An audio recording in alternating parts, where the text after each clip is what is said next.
Today is Tuesday, June 15, 2021. Coming up on Roland Martin Unfiltered, Arkansas Republican Senator Tom Cotton and his conservative cohorts have introduced a bill to defund the 1619 project curriculum.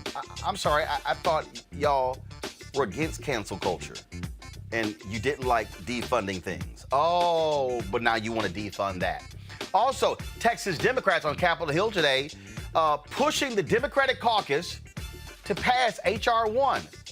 Guess who didn't show up to the lunch?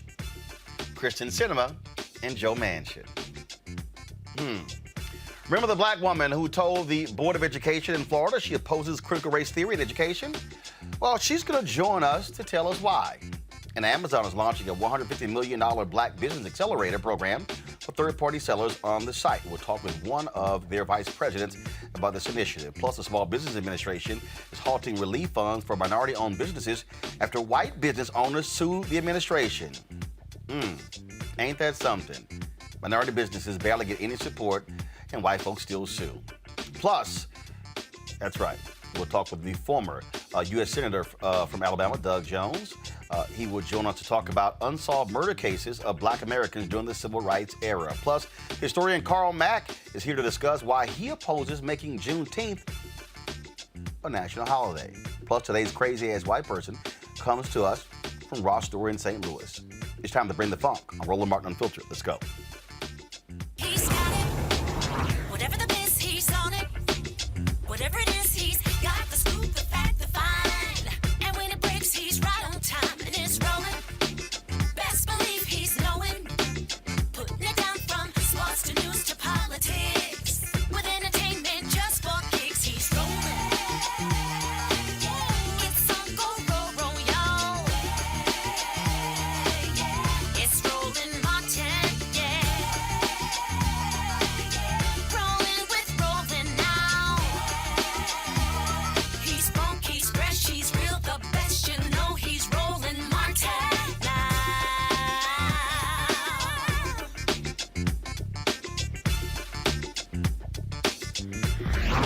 Martin. Well, how trash ass is Senators Kyrsten Sinema and Joe Manchin when Texas Democrats come to the U.S. Capitol today to actually implore Senate Democrats to pass House Bill 1, to pass the John Lewis Act. They have a luncheon on Capitol Hill. All Democrat senators show up, except Kyrsten Sinema and Joe Manchin. I'm just trying to understand how arrogant they are. And check this out. Then a couple of the state officials from Texas meet with Senator Joe Manchin. Oh, I'm sorry. They don't meet with him. They meet with his staff. He wouldn't even meet with them. Do y'all see how shameful and despicable this is? Let's go to my panel. Ben Dixon, host, Benjamin Dixon Show podcast, Teresa Lundy, principal founder of TML Communications, Mustafa Santiago Ali, PhD, former senior advisor for environmental justice, EPA. And so we're also efforting to get one of those state officials on the show to talk about their meetings on Capitol Hill today. But Ben, how trash, how pathetic and shameful is Kyrsten Sinema and Joe Manchin when these Texas Democrats come to Capitol Hill to talk about how they thwarted the passage of a Republican-led voter suppression bill, and these two don't even show up for the luncheon. All 48 other Democrat senators show up, but these two don't. When somebody shows you who they are, believe them. And Joe Manchin and Kyrsten Sinema, they have shown us repeatedly exactly who they are. They might have the Democrat D by their name, but they're certainly there on behalf of the Republican Party. When they reach across the aisle, they're not reaching across the aisle to get Republicans to turn in our favor. They're continuously reaching towards us to pull us closer to the Republican Party. And the fact that they would not show up to these meetings this morning means that there's a certain level of condescension, casual dismissal of not only elected officials, but if they did this to elected officials, imagine what they do to the people. And so they feel like they have no responsibility whatsoever to answer on behalf or answer to the people because they don't feel like they have to to answer to the other elected officials. I mean, it's unbelievable, Teresa, when you see just how shameful these two are.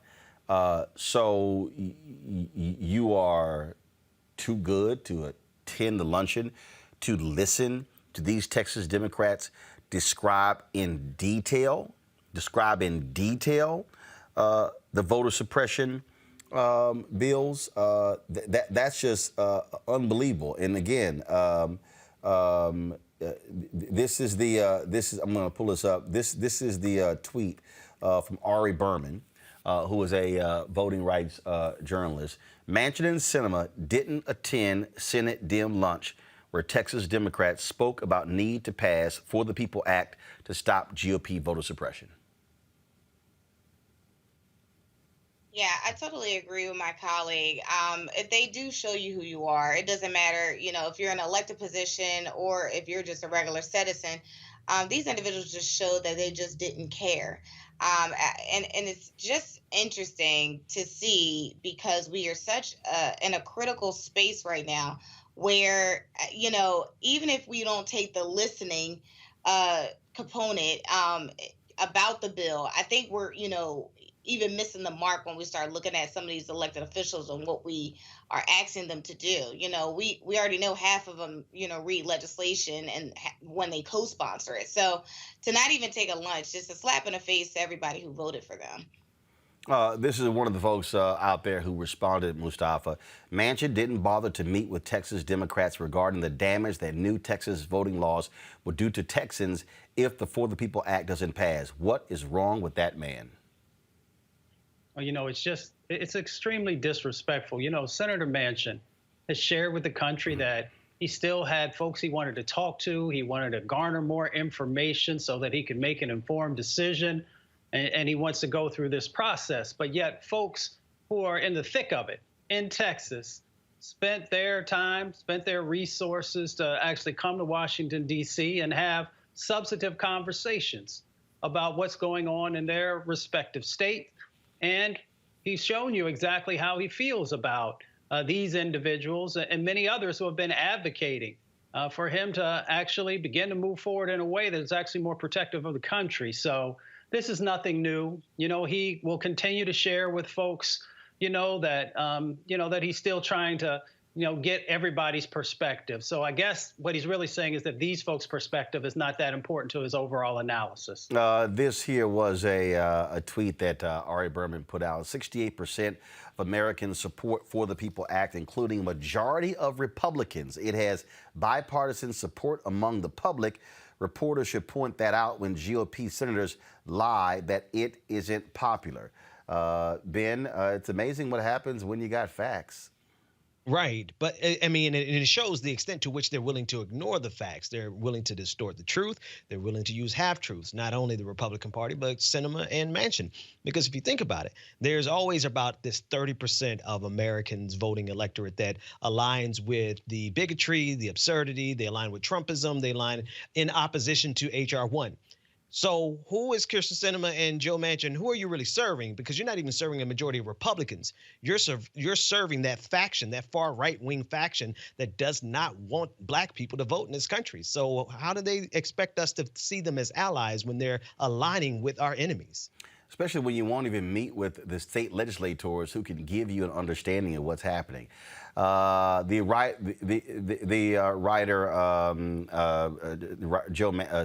Don Winslow has put out this video targeting Senator Joe Manchin. I'm going to play that in a second, but right now I want to go to one of the Texas state representatives who, of course, was on Capitol Hill today. Meeting with lawmakers, trying to get them to do the right thing on these very issue. And so joining us now is Representative Jasmine Crockett. Glad to have you here in Roland Martin Unfiltered.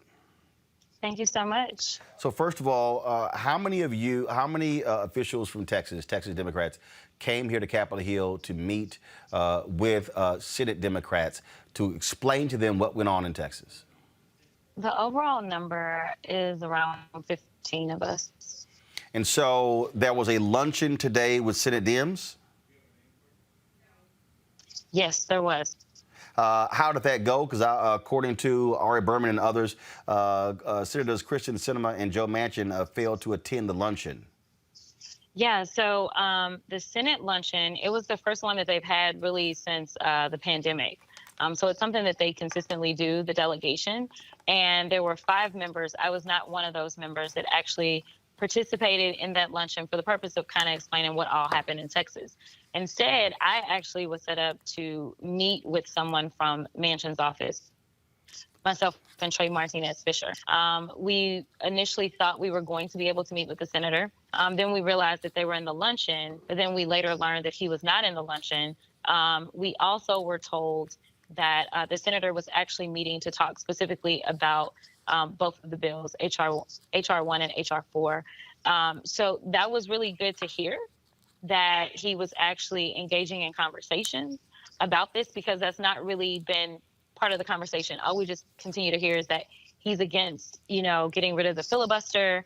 And for most of us, it's been like, okay, well, that's going to be a problem if we're going to get this passed. And then most recently, we finally were learning that he actually said that he would vote against HR 1. So I just wanted some clarification on the issues. And I also wanted him to understand that it's just that serious. Not only did we walk off the floor, which is only the 4th time it's ever been done in the history of Texas, but we also decided to spend our own money to come to D.C.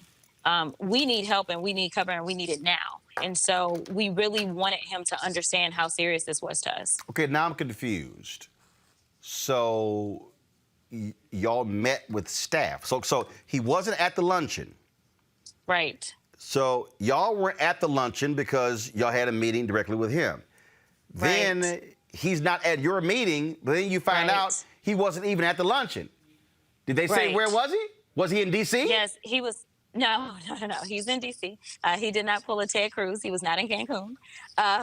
He actually is in D.C. and he was meeting with 4 other senators. So there's other senators that were missing from that luncheon. And supposedly it was a conversation to kind of try to figure out what his issues are with HR 1, trying to figure out how they could, get over whatever issues they're having right now, because that's kind of the first hurdle. Even if you got rid of the filibuster right now, he's saying that he wouldn't vote for HR 1 anyway. So I think that they were really trying to get some clarity on what his objections were to the bill in general. So how long did you meet with his staff? And who was on his staff? Was his chief of staff? It was his chief of staff. Okay. How long was that meeting? That meeting was a little under an hour. Okay, and how did it go? I thought it went well because, for me, I was like, is it a hard no as it relates to the filibuster issue? That was kind of the first thing that I wanted to clarify because, deciding to use the filibuster, there shouldn't be an every other day issue, right? But my issue is that, when we didn't have control, that was kind of our excuse. We didn't have control. Now we have control, and it seems like we're not doing anything with the control. So I really wanted to get a better understanding of, is this a hard no? And it sounds like he is a hard no when it comes to the filibuster. As it relates to HR 1, I wanted to understand what was so objectionable about it. And so they actually started to go through the things that they do like in that bill. And they're all things that make sense. They're all things that we need. They would provide cover for us in Texas for sure. And so, I don't really understand where his major objections are. There are some objections, but it doesn't seem like he has objections that are so major that would cause him to vote against it, even though that is where I understand him to be at this point, until and unless this bill gets changed in some way. So the overall, what did your colleagues say in terms of the feedback they got from other Senate Democrats regarding this issue? Oh, they're all very supportive. The very first senator that we met one-on-one with was Senator Klobuchar. She was amazing. She was very excited to see us. One of the things that we talked about when we decided to do the walkout was, the party needs to see a fight. The people need to see a fight, right? We can't continue to get steamrolled in the Texas House or get steamrolled when it comes to D.C. politics. They need to understand that we will stand up and do what we got to do when the time comes. And so I think, it was to light a fire really under the people and hopefully get people on our side and start calling some of these senators, in a very bipartisan way. But ultimately, I think that we've actually lit a fire when it comes to a lot of our electeds up here as well. They're very excited. They're very proud. So I think that we actually ignited something within them as well. And so I'm very excited for that. Did any of your Texas colleagues meet with Arizona Senator Kristen Sinema? We have not been able to meet with her as of yet. That does not mean that we're not trying, because we will try, but we've not had that opportunity. So y'all have been trying. So y'all scheduled a meeting with Senator Joe Manchin's office. He wasn't there, but you met with his staff. Y'all tried to schedule a meeting with Senator Kristen Sinema. You've yet to be able to. Correct. We've been unable to at this point. How long are y'all going to be here in D.C. before heading back to Texas?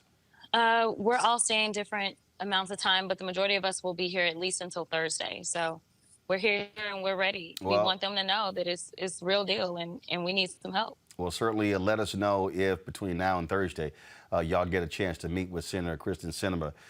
You would think that she would have the decency to meet with you, considering the Supreme Court is actually looking at a voting rights case dealing with Section 2 of the Voting Rights Act.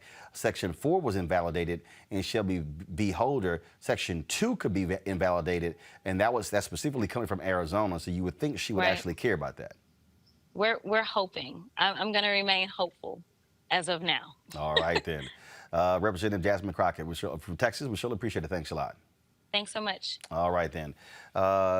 It's unbelievable to listen to that, Teresa, and just the sheer arrogance of Sinema and Manchin.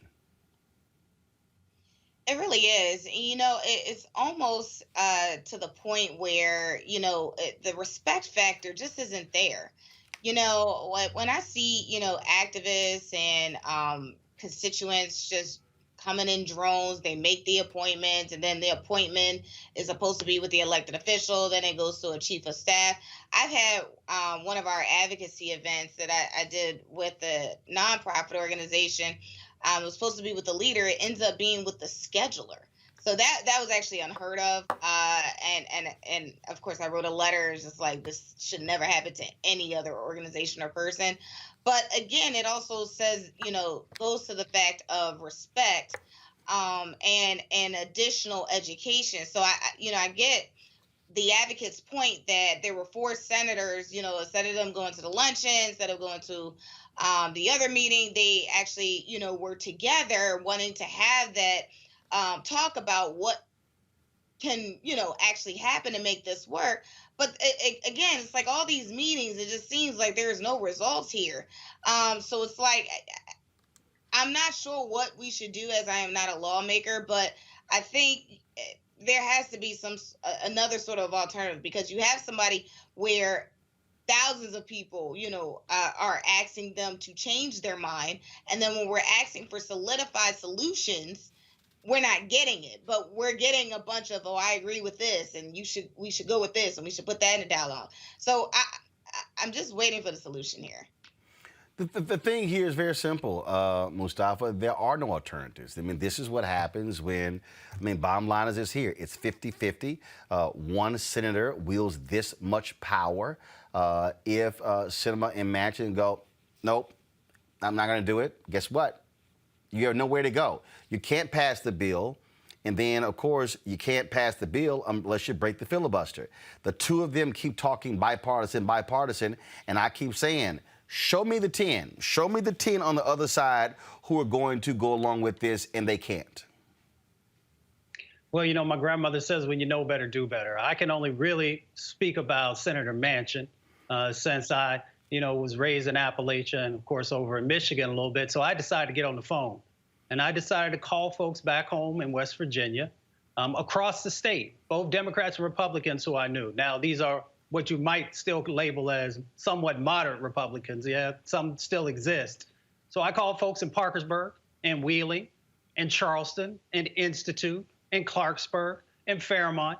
And I asked them, I said, should Senator Manchin actually support the bills that folks have put forward that's actually going to make things better for our country, make us stronger? And it was like 85% of the folks said yes.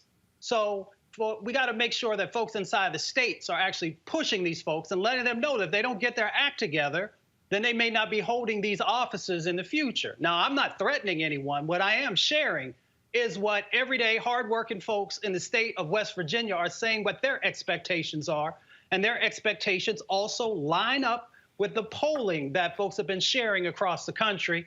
And it's probably not that different in Arizona, but I like to ground truth stuff, and I like to make sure that I know what I'm talking about because I actually talk to real people about real issues. And this is what many folks in West Virginia are saying. Ben, at the end of the day, it's pressure, it's pressure, it's pressure. You really have no choice. You use every single thing at your disposal, and I think you unleash it against these two, and there's no let up. And I need people, I got to remind people, and I think it's a little hard for a lot of people today to understand how long the Civil Rights Bill was filibustered and fought by the Southern Dixiecrats in the 60s.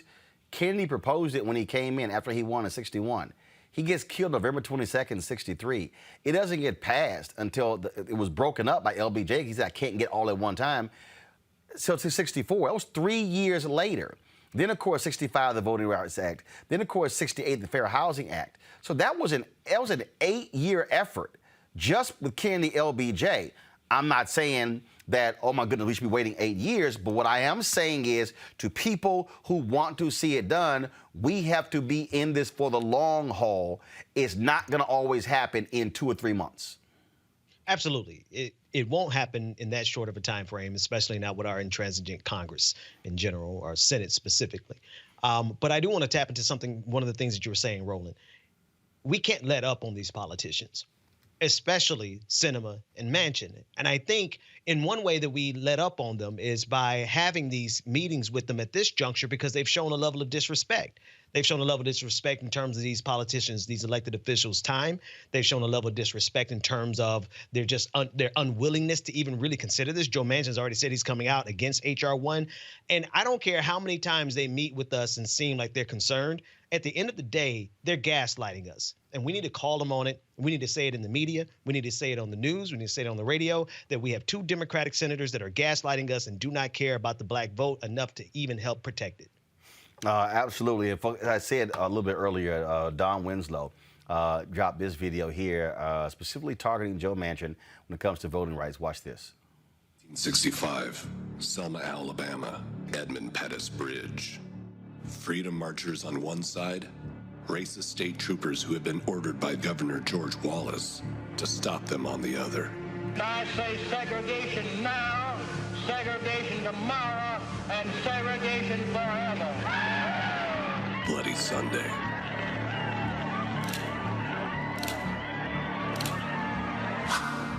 June 2021, the state troopers are gone, replaced by this man, Senator Joe Manchin. This man is single-handedly blocking the most important voting legislation in the history of this country. Why Manchin and Sinema care more about the will of the Republican Party than about the will of the American people. If it fails, voter suppression will be the law in more than 40 states. We asked Joe Manchin to reconsider his position. Do they change your mind? Now, why would Joe Manchin, a supposed Democrat, be on the wrong side of the bridge? Why would he stand with racists? Why would he vote to suppress black voters? Because Joe Manchin can count. This is the racial composition of the population of West Virginia. 93.9% white, 3.4% black. Joe Manchin is never going to support the rights of black voters in a state where black voters represent 3.4% of the population. More than 50 years after John Lewis and so many other black Americans were beaten in the streets of Selma, I think we know which side of the bridge Joe Manchin would have been on.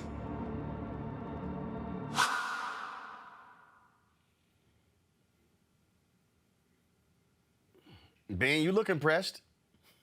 That's what I'm talking about right there. Every day, all day long, radio, television, Don't let this man get away with being the guy who can smile and glad hand and shake hands and kiss your baby on the cheek. And all the while, he is absolutely on the side of the Republican Party. He's on the wrong side of history. We can't afford to wait for history to write this man's epithet. We need to do it now. And I think that's that clip by Don Winslow is amazing. Teresa. Yeah, it's definitely interesting to see the statistics. I mean, you know, it really looks like Joe Manchin is playing right into the hand of his constituent bases. Now, I'm not saying that all, you know, his 93% of Caucasian constituents are in favor or not in favor of this. But what I am saying that it does look like Joe Manchin was elected as a Democrat, but we all know he had moderate to conservative thoughts as it relates to his position on a lot of things, and he's making his position very clear to his constituent bases. Mustafa. Well, there's a whole lot of lower wealth white folks that's in West Virginia as well. And these actions that Senator Manchin has refused to move forward on will impact them as well. Of course, it always impacts us first and worst, but some of them are also going to find it much more difficult to be able to move forward. So Senator Manchin should remember that many of the folks throughout the state want him to do the right thing, and he just has not been able to do it so far. And so I hope he has one of those moments where he finally realizes who he's supposed to represent, and we'll see how it plays out. All right, folks, let's talk about the white nationalists in the United States Senate. Republican Senator Tom Cotton of Arkansas, well, guess what? He's doing what he usually does. With the help of his Republican cohorts, including Senators Tom Tillis of North Carolina, the clueless idiot Tommy Tuberville of Alabama, and Senate Minority Leader Mitch McConnell, Cotton has introduced a bill to defund the 1619 Project curriculum. Oh, look at that. 4 white men. 4 white Southern men. The Saving American History Act would prohibit federal funds to teach the 1619 Project by K-12 schools or school districts. Schools that teach the 1619 Project would also be ineligible for federal professional development grants. Cotton also had the audacity to say racism in the U.S. military did not exist until the Biden administration entered the White House. Y'all want to see some stupidity? Mr. Secretary, we're hearing reports of plummeting morale, growing mistrust between the races and sexes where none existed just 6 months ago, and unexpected retirements and separations based on these trainings alone. And again, these are not my words. These are the words of your own troops. So I want to ask a few simple but vital questions. Mr. Secretary, do you believe that our military is a fundamentally racist organization? Yes or no, please. Well, I won't give you a yes or no answer on that, Senator, because it deserves more than a yes or no. The military, like any organization, will have its challenges, but I do not believe it is a fundamentally racist organization. Thank you. I'm sorry to cut you off, but our time is limited. I think it is a pretty simple question. I'm glad that you agree it is not fundamentally racist.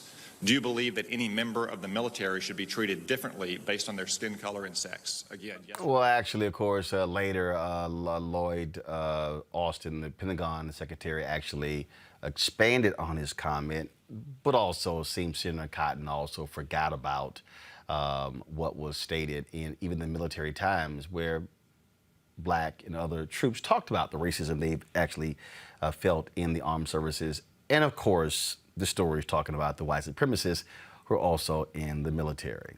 That's exactly what we see going on. Now, of course, you have all this conversation dealing with critical race theory. 1619 Project, folks, is not critical race theory.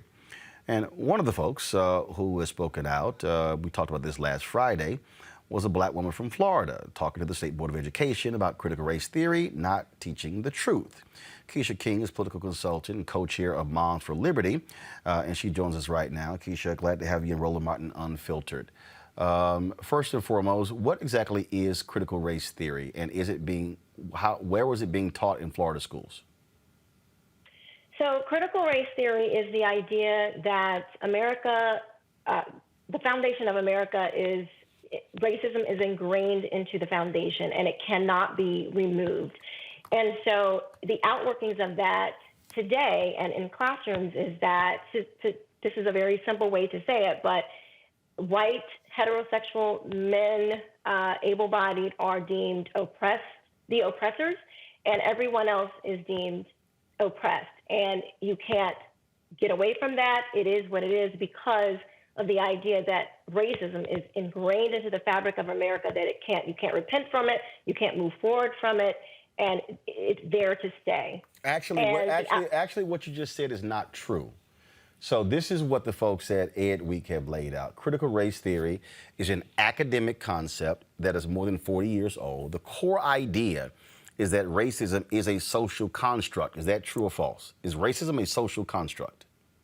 I do believe that, yes, racism is a social. All right. And it says that it is not merely the product of individual bias or prejudice, but also something embedded in legal systems and policies. Do you believe that racism is embedded in legal systems and policies in the United States?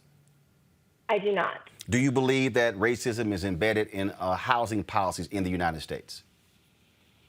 No, because people run these systems. And so we would have to say that racism is embedded into people if we are going to say it's embedded into these systems. Well, so abstract. They are actually run by human beings. But if the individuals are actually running the system and then it's being implemented, then it's still in the system. So, for instance, when you talk about housing in your state of Florida, there have been stories where African Americans, there was one woman who was married to a white gentleman where an appraiser came out to their home and gave them a far less value on their home when they removed all of everything in their house that identified as black, then a second appraiser came out, there was a higher valuation on their home. Is that racism? I'm not sure, but I mean, I certainly know that racism exists. But hold on, you're not sure. You're not sure that if an appraiser comes out and gives a lower home appraisal, and after meeting the black woman, the black wife, but then when they brought a second appraiser out, the black wife was nowhere to be found. They removed all pictures of her in the home. They removed anything black art or whatever. Then all of a sudden there was a higher appraisal value. Same house, exact same house.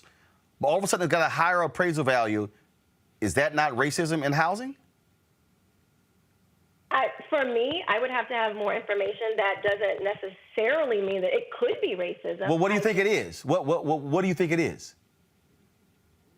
I don't know, but I wasn't there. I would have, for me, I would have to have more information. So let me ask you this question: Do you believe that systematic redlining of communities where black people live, is that racism? Redlining? Yes. Yes, that was racism. But isn't that systematic? Because that was a system that was actually imposed by banks.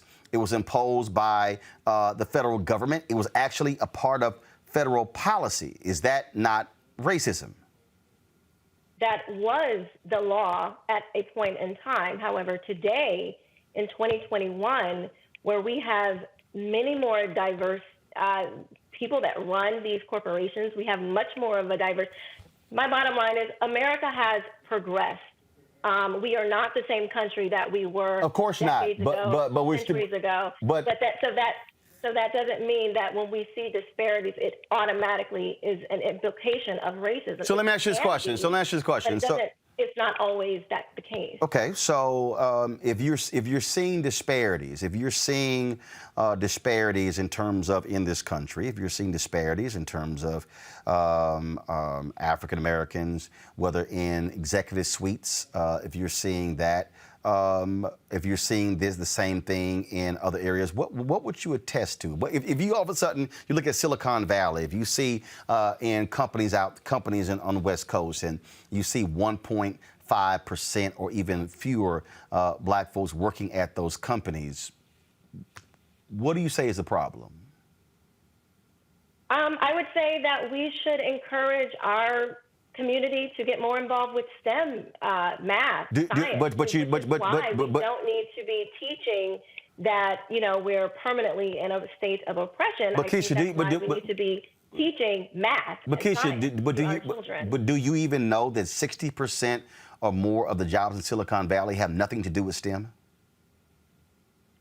Regardless, I mean, they're not. No. Doesn't necessarily mean that they're all white either, because a lot of these people are from India. A lot of them are Asian, so they're not. It's not that they're just white people running these things. I mean, there are other so that's not problematic cultures that have dominance in those industries as well. And I just believe that we should be afforded those same opportunities. But right there, to progress into those industries. But right there, you said we should be afforded those opportunities.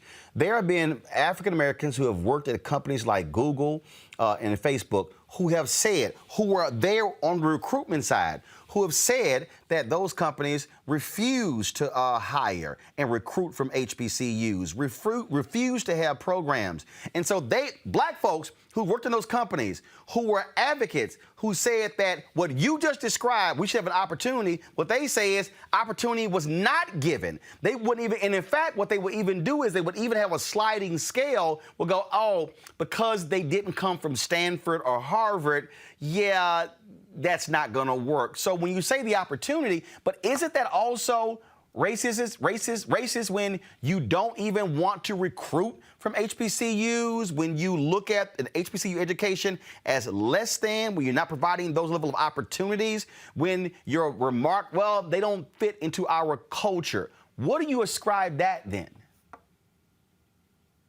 I mean, these are individual circumstances. I'm not going to blanket the entire black community as being less than, because I'm sorry, I didn't say less than, but that's them. Telling me that they didn't, because I know plenty of success. I'm looking at you. You're a very successful black man. Well, guess what? Plenty of very successful. But hold up. I'm not saying that is without struggle. I'm not saying that is without competition. No. That is without any of those things. But you left out racism. But you left out racism.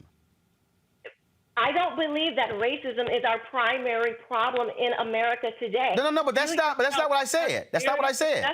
That's not what I said. What I'm saying is, but you did leave out racism. See, because what you don't know is that when I was an intern at the TV station in Bryan College Station, Texas, when a weekend sports anchor job came open at KBTX, the sports director, the assistant sports director, the 5 p.m. producer, the 6 p.m. producer, 10 p.m. producer, they were like, yo, Roland's the best one for the job. The white male news director made it clear he was not going to hire a black male. His dear friend, investigative reporter Alice Brown, took me on a walk and said he's not going to hire you. Now, did that somehow stop me? No, but here's what I will say. Did that actually have an impact? First of all, it impacted me economically because I did not get that particular job while I was in college. But here's the whole point. Why should racism prevent me from being able to get a job? Yeah, the guy's name was Jeff Braun. I still call his name out. And it was undeniable. I'm talking about, like, it wasn't even close in terms of who was best. And so that was an example that I personally experienced in terms of racism in my career as a student at Texas A&M. And what I'm saying to you is that exists. I have been in media since I was 13 years old. Racism exists in media. I have seen editors choose not to hire folks based upon race. So to act like it doesn't exist, when you look at the numbers, it's undeniable in media when white men dominate the C-suite and very few of us are able to get through the ladder. It's real, but to you say those are individuals. Mr. Martin, one of the very first things I said was that racism exists. So I never said that racism does not exist. No, but you said not in system. As long as we're on this side of heaven, there will always be racism. There will always be murder. There will always be horrible, awful things. And what I am saying is that we are the most successful black people, Black Americans are the most successful black people in the entire world. And so what I am saying is that it is insulting for us to be in the most successful country in the world, the most progressive people in the world, for people to tell us that we are in a perpetual state of oppression is an insult. I am not telling my child that they are limited by their skin color. I will never tell my children or myself. Is that what critical race theory does? Is a burden to me. Is that what critical race theory does? Because again, you spoke at the Florida State Board of Critical race theory is the idea that racism is ingrained into the nation and all the institutions, and there is in all the organizations, and there is no way to remove it. And how it's outworking in today and in the classrooms is that white people are deemed the oppressor, which means that they just have this superiority. I'm sorry. Where is that? Where in Florida? And we're just automatically oppressed. Where in Florida is critical race theory being taught? Where? In my daughter's school, which I heard her teacher teaching. They don't have a critical race theory book. So hold on. One second. Hold on. One second. Open up your critical race No, hold on. One second. Okay. They're not saying No, one second. You said you heard your daughter's teacher teach critical race theory. Critical race theory is not being taught critical race theory is being taught on the college level. So what are you associating as critical race theory? Because, for instance, there are a lot of people like, Senator Tom Cotton and others. They think the 1619 Project is critical race theory. It's not. Do you believe the 1619 Project is critical race theory? If you are teaching that racism is ingrained into the system of America, that is the basis of critical race theory. No, it's not. No, you're wrong. If you read Derek Bell, if you read Kimberly Crenshaw with the intersectionality, if you study what they write, that is what they are teaching. Hold on. Idea from critical theory, from legal theory. This is not new. This started in Germany. It's a legal theory. Yes, it is a theory. We teach evolution theory. Theories are taught in school. No. But this particular legal theory is not being taught in the curriculum in Florida. Where? Mr. Martin, I heard a recording from my daughter's classroom where her teacher was teaching the theories of critical race theory. I heard this for myself. With her first week in school, she was asked what pronoun she wants to be identified as. She never... That's not critical race theory. Hold on one second. That is what I never said that was critical race theory. But the idea that was being presented to her is what made my alarm go off. And so I started to tell her about some different things because I've been studying this for over a year now. I'm not new. This is not a new concept to me. And because I understood how it starts to come into conversations and things like that, I knew what to look out for. And she on her own recorded this conversation because I've been teaching my children of what to look out for. And so, yes, it is not an official curriculum, but it is being weaved into official curriculum, which is exactly what I heard her language arts teacher teach on that day. And in Duval County, in Jacksonville, we had a segregated assembly that was put on by a diversity, equity, and inclusion consultant, where she was going to segregate the black children from the white children. Why? I am sorry. Hold on, wait. I don't care why. Hold on, wait. Why? No, what was it? No, I'm asking. No, wait. No, one second. Keisha, 1 second. You said a diversity consultant was doing this. I'm asking the question, why? What was she trying to teach? What's the why? When someone is segregating people what about the biracial children? Where do they go? I'm asking. No. You're not answering my question. You're not answering my question. You're not answering my question. Why? What was the exercise? What was the exercise? They never said why she did it. They said this is what's being done. No. Did you ask why? There is no reason. No. Did you ask why? There is no reason to segregate people by race. So hold on 1 second. Have they ever? We are not even. I'm 20% European. You probably have whites in your family. First of all, white folks in slavery slept with a whole bunch of slaves, so we already know how that goes. But I'm still trying to get back to, because again, you're not answering the question, because I still would like to know.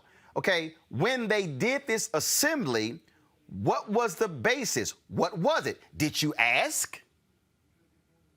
There was no explanation. Emails went unanswered. No. There Did was you no ask? explanation. When parents, black, white, and others, heard about the segregation of their children by color, that was a problem, regardless of the reason. Did you ask? Now, can you answer my question? Did you ask? A good reason to segregate kids by color. Okay, Keisha, if there was an assembly and they separated boys and girls, would you be objecting? No, it depends on. Wait, hold up. So you're objecting, and you didn't ask why. You're objecting if there was an assembly separated by race, but you have no questions if it was gender. Why? Because there are distinct differences between girls and boys. Well, wait a minute. Hold up. Wait a minute. Are there distinct differences? And a white boy. What is the distinction between a black girl and a white girl? What is the distinction between a biracial girl and another biracial girl? I'm still trying to understand. I'm still trying to. Have you ever heard of the distinct differences? Our brains are even made up differently. Unless you think you agree with some of these. It's interesting. People are intrinsically different, are lower, are somehow different than other people. I cannot understand how you could think that there would be any good reason to segregate people by race. I find it interesting that you would not. I find it interesting. Why would we segregate people by race? I find it interesting that you would object. I find it interesting that you would say, oh, no, I wouldn't object to an assembly that was girls and boys, but you objected one based upon race. And you still haven't answered my question. Why? What was the purpose of them separating? What was it? I don't know the reason. I don't have to know the reason. No. Did you ask? There is no reason. Did you ask?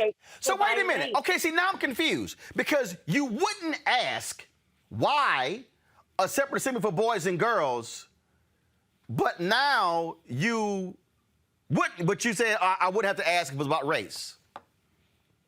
That makes no sense. I think it's very obvious, and boys and girls are different. And there are legitimate things that boys experience at certain ages and legitimate things that girls experience at certain ages. So maybe, yes, there would be a reason to, biological reasons why you would want to,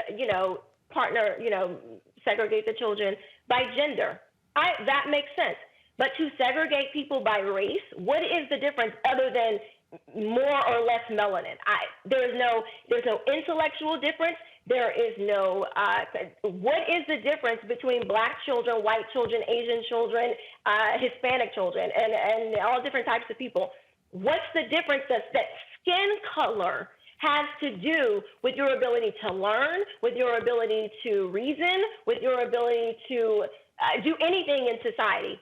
Would be a good reason to separate people by the color of their skin? This is what we did back in the 1800s. I don't think we want to go back there. I certainly don't.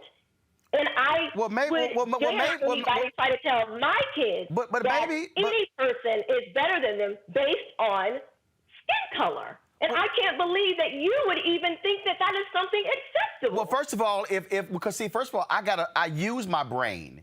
And what I do is my first response isn't, oh my God, this is no. I would then go, the first I would say is, why? What's the basis behind it? Now, are you speaking about what was taking place at Douglas Anderson? Is that the school? Correct, at Douglas Anderson. So this took place at their School of Arts. And so what the school stated is that there were cultural issues that have arisen at the particular school. And the email states that one meeting will be for students of color, and the other will be for white students. It also reads about working together, we can all create the best DA. And so what they laid out in here was that this is, quote, over the last year, there's been tons of attention that has been drawn to the racial divide and tension at Douglas Anderson, and there were efforts made to try and pull things together, mend wounds, and improve relationships. But when I saw the memo, I couldn't believe it was like we took a step back. This is from LaToya Gunn. Now, her daughter has said that she's heard other students, white students, use the N-word. And so if they were trying to sit here and deal. So are there racial tensions at the school? Have you talked to other black parents and white parents? Yeah, I talked to many black parents. My daughter went to the junior high that would be before she goes to. Are there racial tensions there? I've never heard of any racial tensions before this particular incident. And even still, even if there were No, racial hold on. I'm asking. Why would you segregate the children by race? Well, actually, it doesn't, Keisha. So, Keisha, because let me Mr. Roland, allow me as somebody who has dealt with some of these similar issues. It's very similar when in the workplace, where in an environment where a certain group, women, Latinos, African Americans, others, who might feel as if there are fundamental problems going on. You may have a group of black employees that meet with leadership, who meet with the boss. That actually happens. We did that when I was at CNN, where these things happen. In fact, Fox News, in June of last year, a group of black employees actually came together and held a meeting with the executive leadership of Fox News to complain about racism and other issues at Fox News. There was a discrimination suit that was actually filed by black employees at Fox News. So what you're actually describing, those meetings actually do happen, because what it does is it allows for leadership to actually hear from an aggrieved group to understand what is going on. So what you're saying is you didn't hear of any racism, but according to stories that are done, other black parents have talked about racial tension at this particular school. So if that's the case, do you believe that if there's racial tension in a place, that a group of black students should be able to gather to express their feelings directly to the leadership of the school? Should that happen? If the individual is affected, black, white, other, whatever no, that's you not are, what I asked if you you. want No. I asked you a I am specific answering question. The question. If you want to take, if you want to take that grievance to the leadership of an organization, a school, wherever it may be, by all means, go ahead. But to take the entire organization and say, even if you had nothing to do with it, even if you're not experiencing the same thing, and just say, we're going to separate the black folks over here, so and put the white folks over there, how is that? Actually, first of all, racial tension. Well, first of all, according to the school memo, it was white students and people of color. So people of color includes more than black people. But I'm going to go back to ask you the other question. If there was an issue where girls at this school had a fundamental issue, would you have a problem if the girls met separately from the boys? I would say it again. If those girls, the specific girls who had a problem, I don't think you should round up every girl just because some girls had a problem. But that's totally different what you said earlier. Some girls are not experiencing. That's exactly what I said. You should take the individuals that it was affecting and let them go to leadership. Take the individual girls, boys, whoever. Let them go to leadership. Why are we rounding up everybody as if we all think the same and we don't have any type of autonomy or self? Earlier you said you have no problem with a separate girls' assembly, separate boys' assembly. You said out your own mouth, there are differences. Mr. Martin, these are two totally different questions that you literally said. You objected. Did I think that girls and boys should be segregated at any point in time? And I said, okay, I can see where girls and boys could be separated.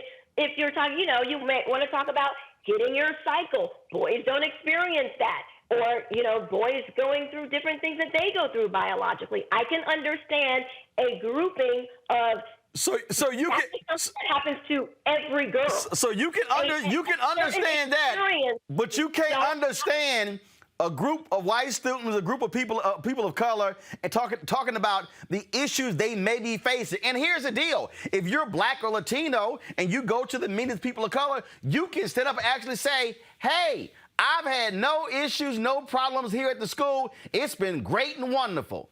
What's the problem?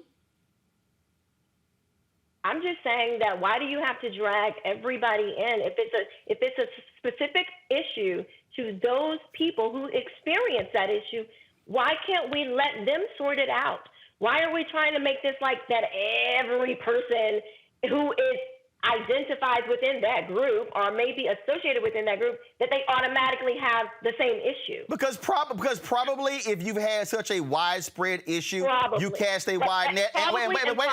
Wait. But then again, you still had no problem with the group meeting. I'm still going to go back to this here because this is still very interesting. You talk about critical race theory and what we're seeing across this country. We're seeing folks just lump everything in together. Any conversation, so anything dealing with race. And that to me is what the folly is. The reality is in Florida schools, just like in Texas and Oklahoma and Arkansas, critical race theory was not being taught. It was not in the curriculum. It was not there. And so since I'm going to use your example, Let me just use your example of, well, if this group has a problem, then take it up with them. So if you had a problem with one teacher saying something to your child, why pass a statewide ban on critical race theory when it didn't even exist? Why? If it's only your child or a couple of others, I'm using your setup. Why do a mass ban if there's only a handful of examples? Why? This is not being taught to just a few individuals. It's not being taught at all. How do you know that, Mr. Martin? Critical race theory is not in the curriculum in Florida. Like I said, there is no book that they have. It's not an official. Okay, so how many teachers are teaching it in Florida? Two. Okay, so for instance, how many teachers in Florida are teaching critical race theory off the books? How many? I'm not sure. Okay, but stop. You're not sure. So you went before the State Board of Education and supported a statewide ban on something that you could not quantify. Yes, because anytime you try to segregate people by their race and say that's one school. Group of people No, Keisha. No, Keisha. That's one school. Racism, no, Keisha. So Keisha, wait a minute. Hold up. Let's stay right there. Clearly, so you've been talking about it. So wait a minute. You're now contradicting yourself. No, I am you not. are. You just said if a group of people have a problem at a school, the administrators should only take it up with those people and not do a full assembly, right? That's what you said, right? What I said was, if there is a specific issue, you were specifically talking about the Douglas Anderson case where there was a specific issue. I was speaking to that. As far as critical race theory, which is a separate issue, what I'm but saying it's not being taught. This is being widely, yes, it and is. I asked you how widely? How widely? How widely? I don't know. Wait. Hold up. In my daughter's school. Hold up. 1%. Hold up. You gave me one teacher. So is it 5%? Are 5% of all teachers in Florida doing this? Do you know? Is it 10%? So if I was to say, okay, well, there's only 2% of racist people in the United States Congress, are you going to be like, oh, well, we don't have to worry about that because it's only 2%? No. I'm using your example. I don't want racist teachings anywhere in American classrooms. Here's the problem. You contradicted yourself. You supported a statewide ban on something that's not even being taught because your child recorded one teacher. You can't even answer. You literally cannot even answer how widespread is it. You said, I don't know. So your deal is, I don't, you sound like... You're okay with some racism teachings, as long as it's not widespread. No, here's the deal, Keisha. Okay. I'm going to use your example. Since you had a problem with one teacher, Keisha should have gone, oh, she hung up, y'all. See what happens? This is what happens, y'all. Did she hang up or did our system go out? She hung up. See, this is what happened, y'all, when you're busted. Okay, I got another guest coming up, but pull up my panel and tell my next guest to hold on. I'm gonna go to them. This is what happens when you're busted. This is what happens when you contradict your own argument. If Keisha had a problem with a teacher saying something in the classroom, she should have gone to the principal and then the school board. She supported the passage of a bill across the entire state because of 2 incidents. And then, Teresa, she couldn't answer, how widespread is this? How widespread is it? I don't know. She sounds like Republicans saying, yeah, we're going to pass new voting laws. We ain't got proof, but what the hell? We're just going to pass it.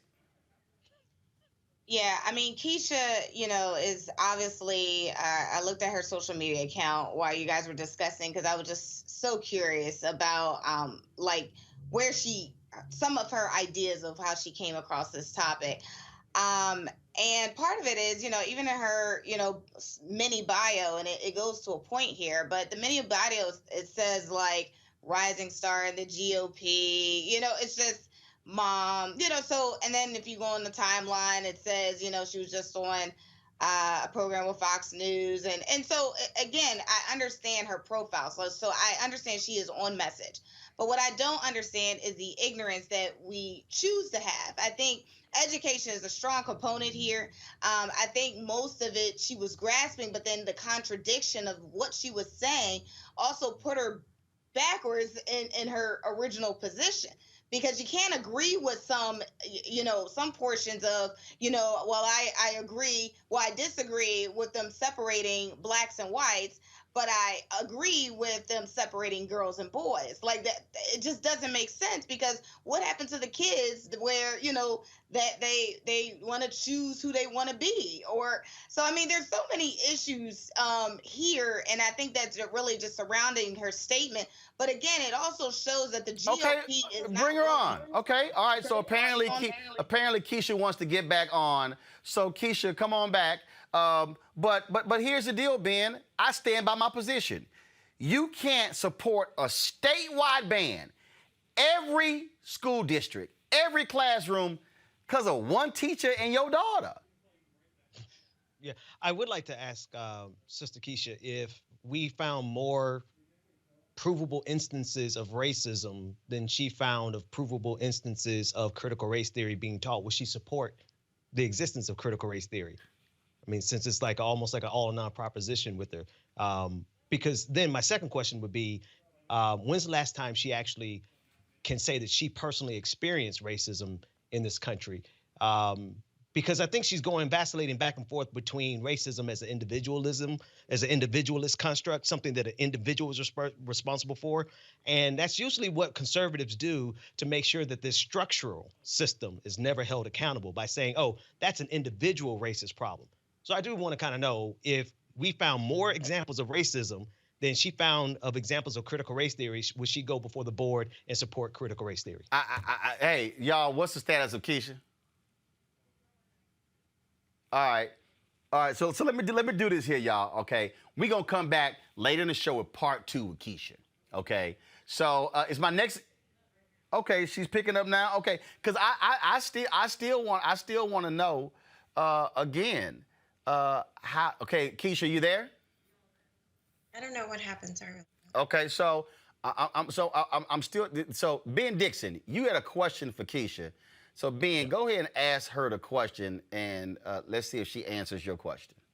Yeah, no, it's a simple question. If we were to show you provable, objective examples of racism, more examples of racism than you found examples of critical race theory being taught, would you go before the Board of Education with the same energy and the same fervor and demand that we do something about racism, since you put that metric out there in terms of how many times you saw critical race theory being taught?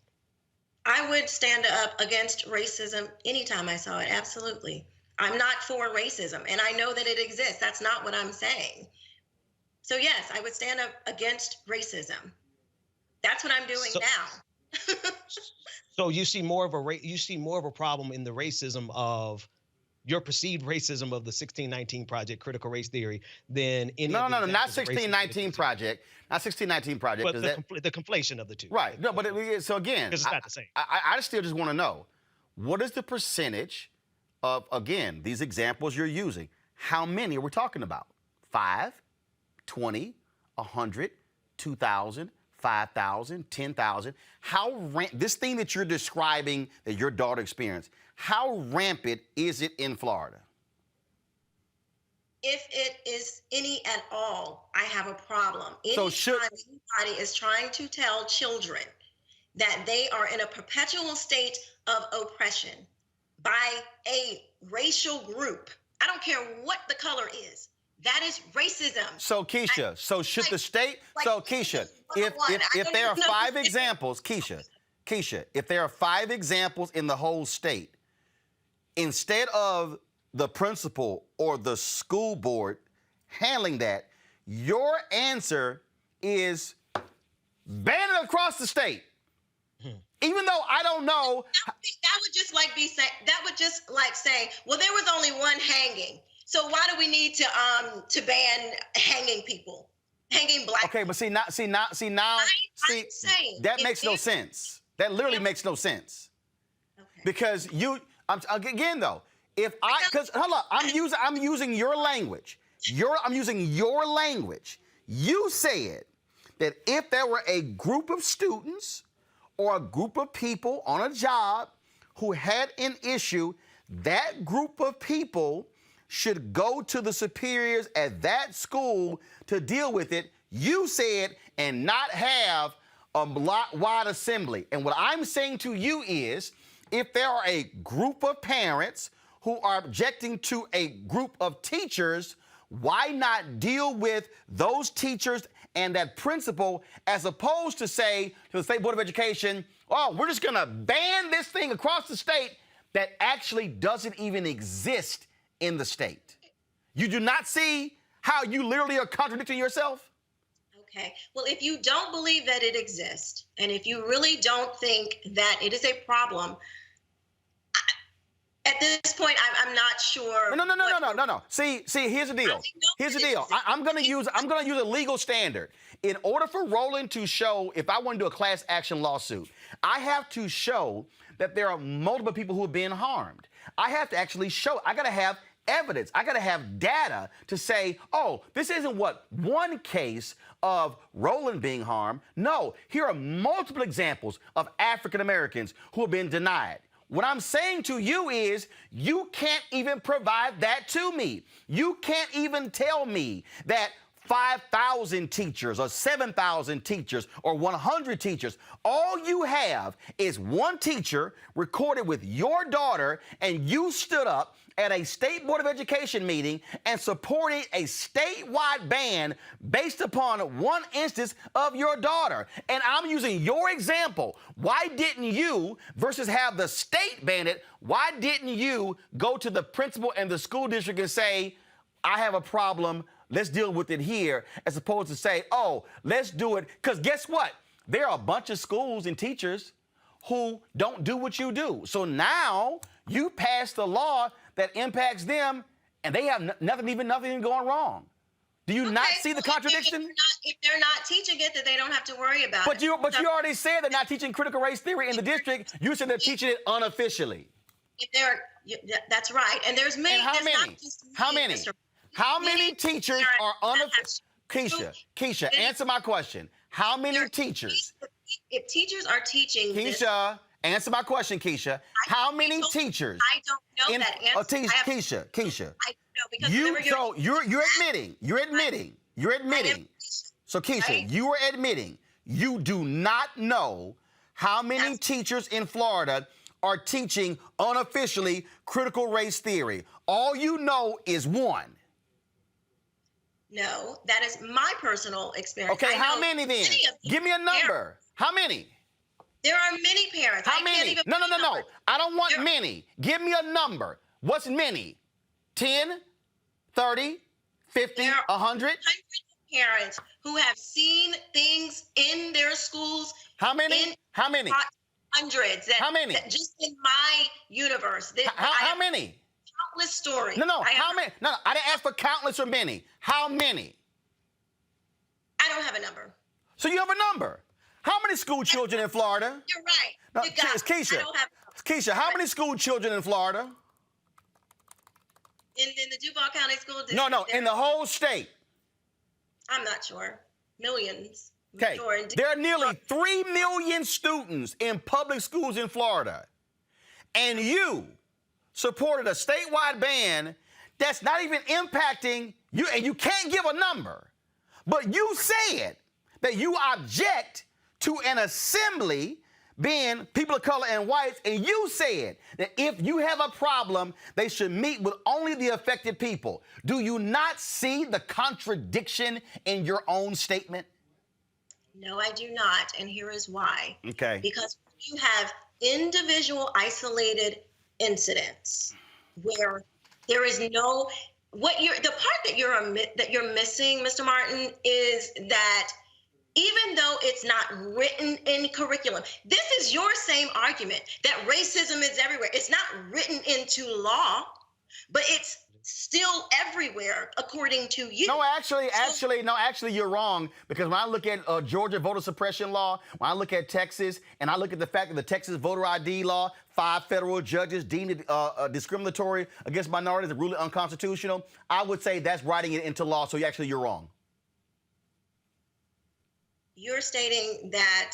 No, what I'm stating is that 5 federal judges ruled the Texas voter ID law was unconstitutional and discriminated against minorities. So what I'm arguing is that law that was written, that was discriminatory as it was written. So yes, you're correct. If racism is being taught in schools, even if it is unofficially taught, what is wrong with saying, okay, you know what? This type of teaching it's not going to be taught at all. I would say this here. I would say it would be nonsensical. I would say if there was one teacher who was at a school district who was teaching something that was racist, I would say deal with that teacher and not say, oh, we're going to say all teachers across the state. Here's the bottom, Keisha. You don't have the data. You can't even give a number, and you can't. And what I'm saying is it's nonsensical for conservatives in these states passing statewide bans on something that's not even being taught, and you don't even know how significant it is. So, and here's the whole piece. Critical race theory is not a part of the curriculum. It doesn't exist in Florida schools or Texas or Oklahoma or Arkansas. And for the people who say it is, you simply can't provide the data. So, I appreciate it. You give your final comment. Go ahead. That said that racism, was not really a problem, and they didn't think that slavery should have been abolished either. So I'm guessing that's what it. That's just totally nonsensical and makes no sense at all. And the bottom line is this here: you can't even provide an actual number. You use words like many and a lot. Those are the words that people use when they don't have the numbers to back them up. So that's why I'm simply saying you might want to be specific. You might want to have folks bring it in, but you don't have it. You don't. And so what you chose to do is to say, oh, I want to kill a fly, I'm going to fire a bazooka. And again, your own example at Douglas contradicts what you did before the State Board of Education. And so good luck for Moms for Liberty. I hope to spend some time in Florida. And yeah, I'll certainly be talking about the issue, how race does impact us in our society. And we're going to call out on every level. And we're also going to call out those politicians who support these racist voter suppression policies that we see existing, especially there in Florida as well. So we appreciate it. Thanks a lot. Thank you. All right, folks, got to go to a break. We'll be back. More Roland Martin Unfiltered in a moment. I believe that people our age have lost the ability to focus the discipline on the art of organizing.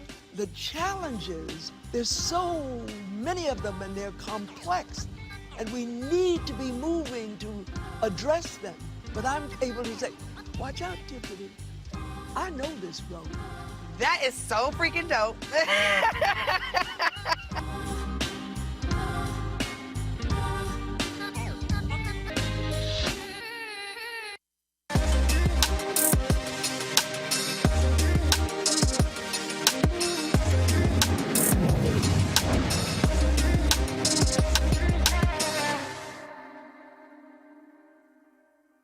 Last conversation there, you'll see, folks, there's this belief that somehow you don't have racism in systems. But the reality is this here. We do know exactly how black businesses have been impacted by economic apartheid in this country. We have seen a significant effort since George Floyd's murder, where people have been dealing with the racial inequality that exists and understanding the unique challenges faced by black-owned and other minority businesses. Amazon, they're launching a $150 million Black Business Accelerator program for third-party sellers on their site.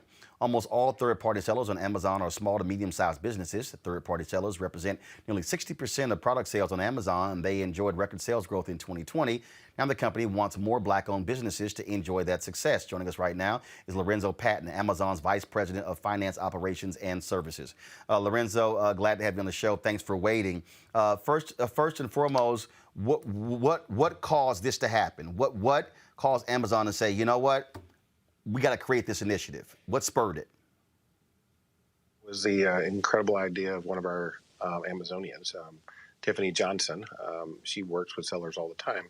And as she was working through and helping these people achieve a success, she was thinking, hey, how can I use this economic engine? How can I use this tool of success to be beneficial to black-owned businesses in the black community? So when she took that idea, she brought it up to leadership and spent some time with the Black Employee Network to kind of help refine it and a few other partners. But ultimately, that's what brought it to the table. How will this accelerator work? And so it's $150 million. And so you got to be a particular size, employees. And so what is it? Is it cash grants? What's the program? Okay. So as you said, it's $150 million for the first 4 years. But then that's not the cap. I mean, that's not the intent. I mean, the idea is to grow a process that will empower and enrich black-owned businesses over time. But the way that manifests is in three basic pillars. So you have the financial assistance, which is in the form of grants, but also things like credits for advertising, images, and the like. Second, you have business knowledge and mentorship. So for a minimum of a year, folks have access to an account manager who will help them from everything from setting up their storefront to what's the best way to position their products and their brand to be attractive to customers. And then lastly, you have marketing and promotion. So having access to hundreds of millions of customers is great, but if you can't get them to look at your products and your brand, it's really hard to generate sales. So another key part of that. So I'm very curious because one of the things, I have a segment called Where's Our Money? And we've been talking about how black-owned media has been specifically impacted by a lot of these companies when it comes to advertising. And we've also been talking about the need for companies across America to really examine their black-owned spend.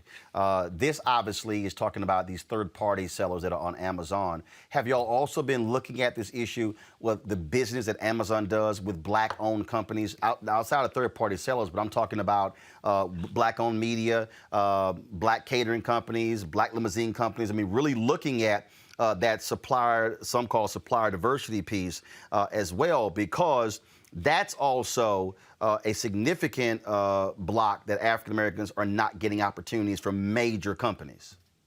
Right. So it's absolutely something we look at as a company. And then as part of bringing this to the table, we not only leverage the traditional media, we use black-owned media sources as well to help promote this. Additionally, black creative firms to help set this up and give it the right marketing branding in terms of how to bring this forward. So, and beyond that, we leverage black and minority-owned businesses and a whole host of things, and that's including our operations, as well as other supplying for corporate offices and the like. So Amazon spends about $20 billion a year on marketing. Do you know specifically how much is spent with black-owned media, what that percentage is? And we've been looking at many other companies. And the reason I'm bringing this up because I think it ties directly into your accelerator program. Because pre-COVID, there were 2.6 million black-owned businesses in America, but 2.5 million only had one employee doing average revenue of $54,000. And so I'm all about how do we also build capacity. I would assume that the purpose of this accelerator program is to build capacity of these black-owned businesses so they're not one employee, they're 3 and 5 and 10 and 20, and they're also building 100, 500,000, multiple $1 million in revenue. So I'm curious of the annual spend of Amazon. Do you know how much is spent on black-owned media? So I don't know what's spent on black media, and frankly, until this program came about, we weren't tracking black-owned businesses as they were signing up as sellers. That said, part of this program is to do exactly that. So to know who are the Black-owned businesses, and then how do we gear them towards success. I will say that part of the way I think about this is Amazon represents a economic engine. And if I were to look back at the sales that were generated between April 1st, 2020 and March 31st, 2021, those businesses sold 3.7 billion products, and on an average had revenues of over $200,000. So from my perspective, being able to tie Black-owned businesses into an engine that's producing those sort of results will absolutely be a wealth builder. Oh, I agree. I agree. And I'll say this here, which is one of the reasons why I agreed, to have you on talking about this, because this is a Black business. Normally in this segment, I feature a Black-owned business because I want to promote those businesses utilizing this show, which is why we did this here. And so I'm glad to see that y'all are doing that. Whatever help we can provide. But I certainly what I think is important. I really believe it's important. Because we talk about Amazon being an economic engine, here's the reality, and I'll say this here. If Amazon, and look, we've done this, so Dentsu has made their announcements, General Motors, 20 companies with Group M.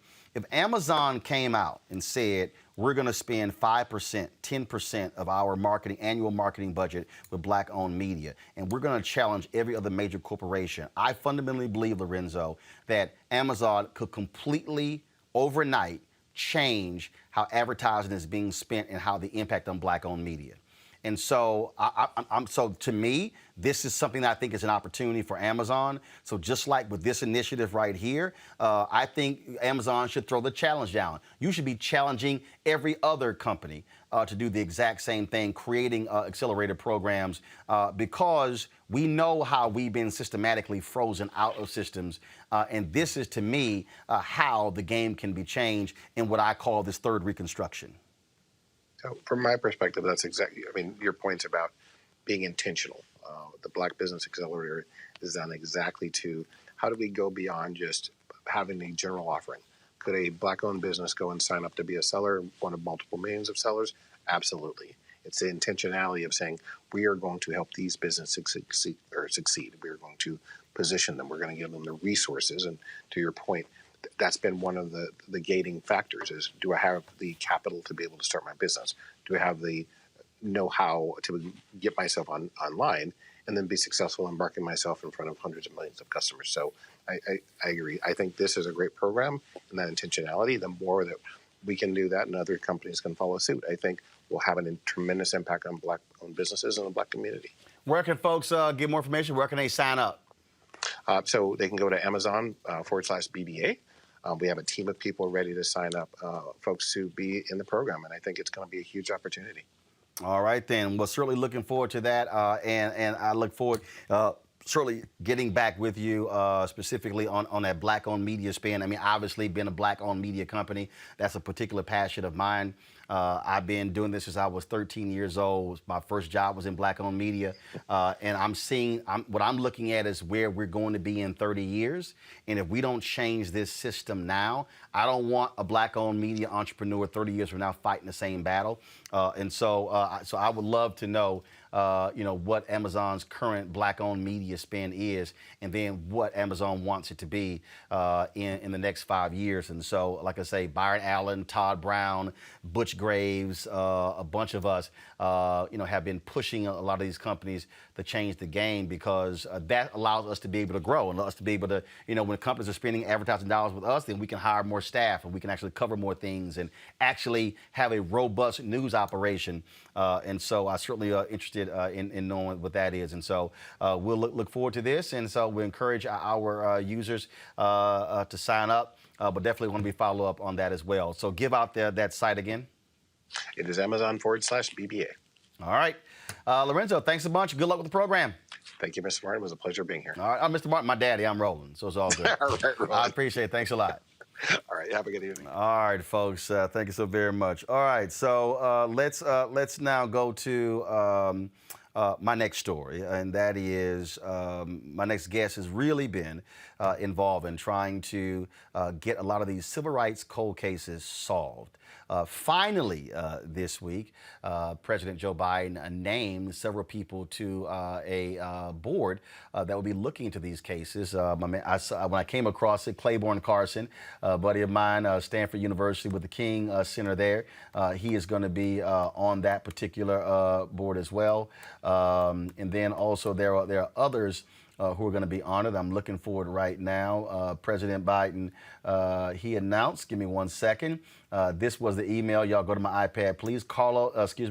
Margaret Burnham, Claiborne Carson, Gabrielle Dudley, and Henry Klibanoff, nominees for a member of the Civil Rights Cold Case Review Board. That was created by a bill that was passed in the United States Senate. The author of that, former Alabama Senator Doug Jones, who joins us right now. I'm glad to have Doug back on Roland Martin Unfiltered. He also is a distinguished senior fellow at the Center for American Progress and attorney at the D.C. law firm of Aaron Fox, LLC. Senator Jones, glad to have you on here. Before we get to that, you may have heard that wild conversation I had with that woman from Florida talking about critical race theory and this whole statewide ban. And this thing is taking hold. It's really being led by these Republicans in all of these different states. They're conflating, 1619 Project with critical race theory. You got Arkansas Senator Tom Cotton with his nonsense. He wants to defund the 1619 Project. And all of these issues we talk about, what you're dealing with here, and this is just my point of view, I just think you're dealing with white fear. Yeah, you got some black folks like Keisha out there, but you're dealing with white fear. They don't want their kids to learn about the reality of what happened in America. And in these cases you're talking about, this is American history. This stuff actually happened to black people and others, and these cases have not been solved. And to me, this idea of let's just remain wholly ignorant, to me, is just nonsensical. Just want to get your thoughts on it. No, I agree. It's interesting, Roland, and thanks for having me, by the way. It's great to see you again. As you were talking to some of those folks, I was looking at a local media article where a friend of mine at AL.com called the state representative in Alabama, a fellow named Representative Pringle, who has filed the bill looking to ban critical race theory. And he just asked him a simple question: what is it? And he, of course, could not answer, has no clue.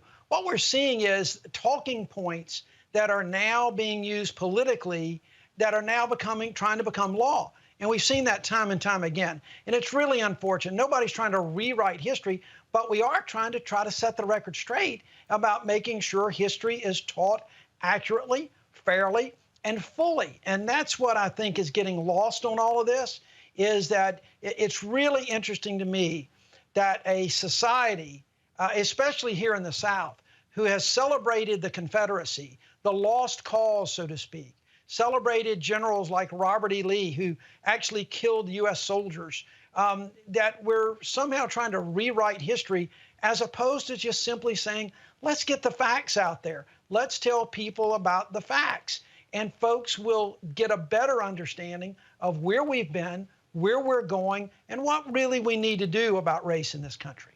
And it is just stunning, just the sheer ignorance.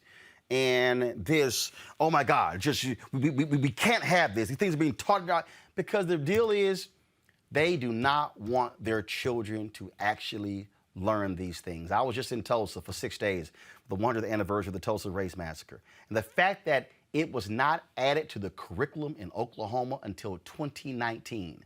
98 years after it happened. When you look at a lot of these things in the civil rights, the heinous things that have happened in Alabama and Mississippi, frankly, it is new, very new, that these things are being taught. The reality is, it's like, oh, MLK gave a speech, Rosa Parks sat down, all right, let's skip to the 1970s. Yeah, there's no question, Roland. When I prosecuted the church bombing cases back in 01 and 02, we did a fair amount of jury work, and we were really stunned at the lack of information that people had about the civil rights movement in Birmingham citizens. And it wasn't just the white citizens. It was the African Americans that we had on that jury, or on the focus groups that came in. it was stunning to us to listen to the fact that they knew very little about the civil rights history of Birmingham, especially with the younger folks and the youth movements here in Birmingham that really, prompted all the changes across the country. Folks knew very, very little about it. And so tell folks about this particular cold case review board. What are they going to do? I am so proud of President Biden for moving this forward. I'm so proud of the Senate and the House who passed this with overwhelming support. It was one of the bills I really pushed. This is an interesting story behind this bill, Roland. This originated really with a group of high school kids in Hightstown, New Jersey, who called me 2 years or so before I got to the Senate, saying that they had an idea for a bill based on the Kennedy Assassination Commission that reviewed all of the evidence and all of the documentations involving President Kennedy's assassination, and then made so many of them public for historians, the community, academia, the media, whatever. And they asked me, they wanted to do that for civil rights cold cases because they had been thwarted in trying to get some records about a couple of cases they wanted to look at. I endorsed the bill. As soon as I got to the U.S. Senate, they called me back and said, look, remember that bill? We'd like for you to introduce it. So dang, we got to work. Ted Cruz actually joined us to do this. And what this bill does is it creates a commission really under kind of the auspices of the National Archives. The goal of the commission is to gather all of the documents within the federal government's possession, Department of Justice, Department of Education, wherever these records might be, of these civil rights cases that involved heinous crimes. They didn't have to be a death. It could be an assault. It could be a number of things up until like in the early 70s. Get those records, bring them into one place. Let this commission, who's presidentially appointed, review those records and then open them up. They're not really classified, but because they're all criminal cases, but just then make them public, make them available to you guys in the media so that you can look and see what happened and why, and in many cases, how they weren't investigated properly. Give some sense of the families, the communities, some sense of closure, some sense of healing. I learned that knowledge is power, and there is so much that can be gained from understanding what happened in those cold cases, the civil rights cold cases, what happened and why. There's so much knowledge that we can gain to maybe help educate people in the future. But will this board, could this also lead to prosecutions? Could it lead, what can it actually lead to? Yeah. Well, it really can't lead to prosecution. This is not a prosecuting authority. Could they come to something to where they find and refer it back to the Justice Department or a state investigation? Yes. But the odds are in these cases, Roland, I've seen it time and time again, the potential defendants are all gone and they're dying off every day. So the odds of this resulting in any prosecution are probably slim and none. But the fact is, the knowledge, the being able to get the facts out. We're just now learning, as you said, what happened in the Tulsa race massacre.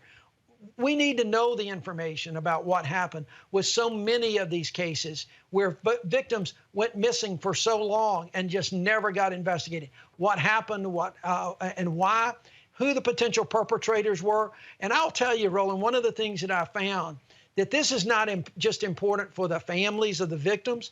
In many, many cases, it's important for the families of those who may have perpetrated these crimes. There's a sense of reconciliation that this kind of bill and these kind of records can lead to. That's what I'm hoping to get out of this. Well, it is certainly that something is needed. I do want to get your thoughts on this. You're no longer in the United States Senate, but just a few moments ago, Senate passed the bill after Senator Ron Johnson sat the hell down finally to make Juneteenth a federal holiday. Absolutely. I'm really proud of that, of the Senate for passing that. I didn't see the final vote, but it's just another element of progress. That bill will pass likely in the House. I think it's long since past due. And, so, you got to take the nuggets of progress where you can find them, because there's so many things happening right now in the country that you just shake your head and you wonder where the hell we're going. But this shows that there can be some bipartisan support. It can be some things that we can get past the politics of race. And let's look at this in a way that moves the country forward. It was unanimous, and this was the statement that Senator Ron Johnson released. Although I strongly support celebrating emancipation, I object to the cost and lack of debate. While it still seems strange that having taxpayers provide federal employees paid time off is now required to celebrate the end of slavery, it is clear that there is no appetite in Congress to further discuss the matter. What that means is he looked like a fool, he lost, and Republicans probably said, man, get out the way and get this bill because we look stupid blocking it. You know, Roland, I wish he would write that letter to the Alabama legislature, who still gives people time off for Confederate Memorial Day and Robert E. Lee's birthday. Our state funds are used to pay holidays for that. So let's look at across the board. Maybe he will say, look at all of those issues like that and send something to the Alabama legislature. I doubt it seriously. Yeah, this is the same guy who says that it was a party atmosphere on January 6th. So yeah, I don't think that's going to happen. And it is unfortunate that you're no longer in the United States Senate. I mentioned that whole bill to defund the 1619 project, and unfortunately, one of the people who was sponsoring that with Senator Tom Cotton of Arkansas is Tommy Tuberville, who of course, who has no idea what the hell the Voting Rights Act is. Yeah, he doesn't know what the Voting Rights Act. He thinks the three branches of government are the House, the Senate, and the presidency. So, I mean, what can you say? Oh, my goodness. Senator Doug Jones, is always glad to have you on the show. Thanks so much, and great job getting this bill passed. So to look at these cold cases. All right, Roland, always good to see you. Thanks for having me. Thank you very much. All right, go back to my panel here. First of all, panel, we're going to talk about Juneteenth here, and let's roll the video. This is the moment when it passed the United States Senate. And, Mr. President, I ask unanimous consent that the Judiciary Committee be discharged from further consideration of S-475 and the Senate proceed to its immediate consideration. The clerk will report. S-475, a bill to amend Title V United States Code to designate Juneteenth National Independence Day as a legal public holiday. Without objection, the committee is discharged. The Senate will now proceed to the measure. I ask unanimous consent the bill be considered and read a third time and passed, and the motion to reconsider be considered made and laid upon the table. Without objection.